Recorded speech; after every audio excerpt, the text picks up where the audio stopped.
Hey guys, Tarke here, and today I wanted to talk a little bit about my League Start plans.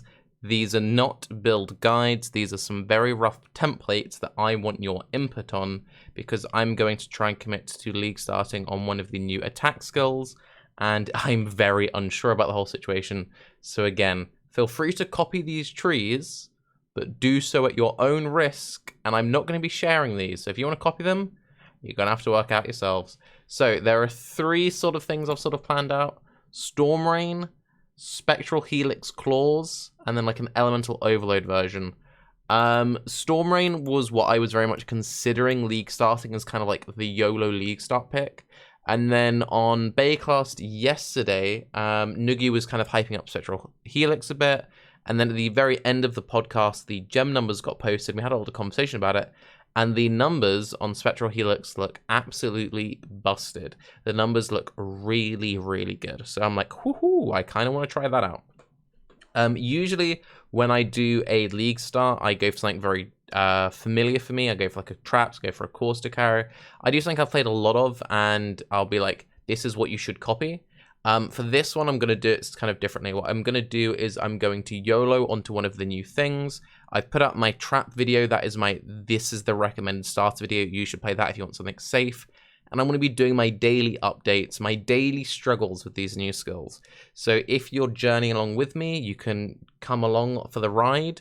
And if you went for the trap thing, you can laugh as you're having an absolute smooth sailing. And I'm like, this was a terrible idea. So I will show off the trees for the Storm Rain, the Spectral Helix, the Ellie Overload stuff. The Ellie Overload stuff could also be used for the Concoction skill. But I guess we'll start with Storm Rain because that is the tree we've loaded up right now. So one of the main things about Storm Rain, which I find very intriguing and also very confusing, is we just don't really know how the mechanics work. So basically the skill is you shoot an arrow up in the air, the arrow lands, dealing hit damage, and then it acts like a tether, shoots out 4 beams which connects to other nearby arrows. Those 4 beams, do those count as projectile attacks? Will it be scaled with like point blank, for example? I don't know. Maybe, probably, possibly, could also very well not.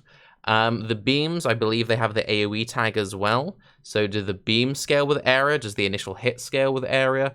It's going to be like Lightning Strike, where half of the skill scales one way, the other half scales the other way. We also know that there's a cap of 100 arrows. Are those 100 arrows, is that cap shared between you and your ballistas, or do you have a separate cap to your ballistas? How does it interact if you shove it on a trap? That was another thing I was very much considering, is maybe just going Storm Rain traps. Yeah, there's a lot of uncertainty around the whole thing. That being said, I've made a skill tree which looks fairly neat in terms of points. It's got a very respectable amount of life, 212% life. It's got a good amount of damage. It's got a good amount of crit investment. It's got elemental immunity. It's got the Raider for the zoom. It's got the Wind Dancer, Acro, Phase Acro. Like, this seems super solid. With gear in a trade league, I'd feel very confident with this. In SSF, with the crit changes, less so. That's another big issue, is like, you're going to need a bow with good base crit chance, good attack speed, and then a bunch of flat elemental damage. Yeah, good luck with that. So then you're like, okay, well then you just go Ellie Overload or Resolute Technique early. Going Resolute Technique early isn't easy. That's 1, 2, 3, 4, 5, 6, 7, 8 points. So you're not really getting anything nice along the way. So that's very out of the way. And coming along this way, you could change the tree completely and get cool to arms, which is kind of nice. But still, you're not getting much along the way. I'm also very concerned about these new mana changes. Are we going to have to like go crazy investing into all of Essence Sap? Is that even going to be enough? Like, are we going to have very high reduced mana cost of attacks? Like, I'm very, very worried about these mana changes in attack builds, because you want to be getting as much attack speed as possible, but if you're just instantly ooming, then that's going to be a real problem. So, yeah, not that confident. Not that confident. So the other tree I came up with was this, which is Crit Claws Spectral Helix. I go pretty heavy on the projectile speed investment because I'm under the impression that you're going to need a lot of projectile speed for the skill to even feel good, which is why we take Ballistic Mastery, Fury Bolts, this little node here, Long Shot, and then we root through some extra proj speed up here.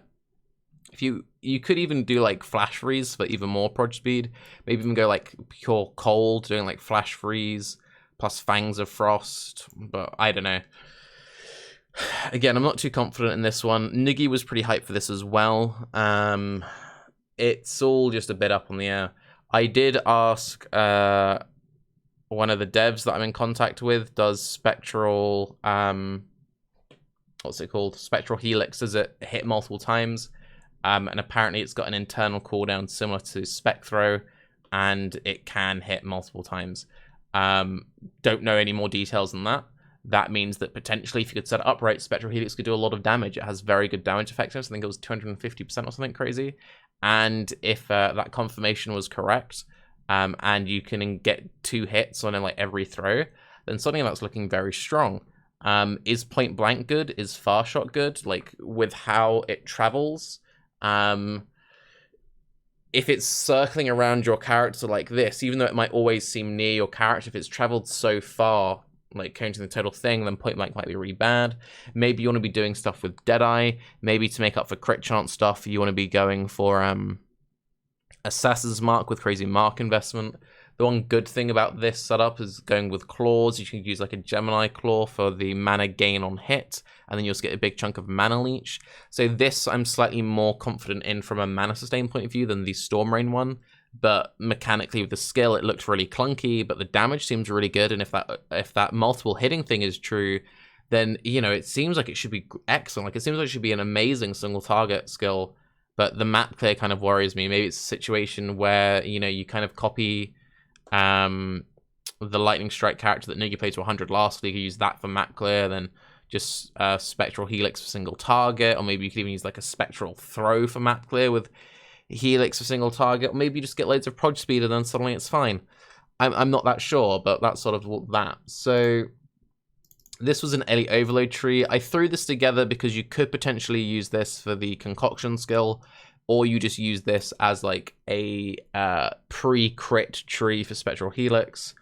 And if you wanted to do bow stuff, then you would just drop the shield nodes and take the just generic attack speed bow nodes.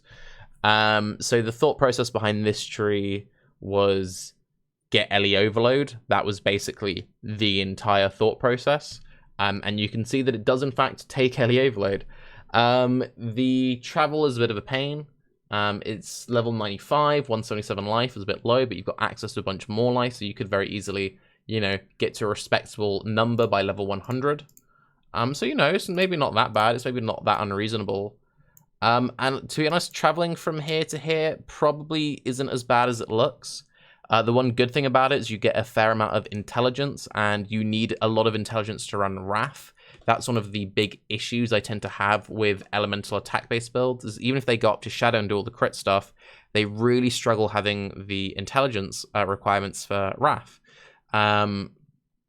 So with this, you could very easily run like Wrath and maybe like Herald of Ice. Maybe you run the added Cold Gem and you do Trinity, split between Lightning and Cold.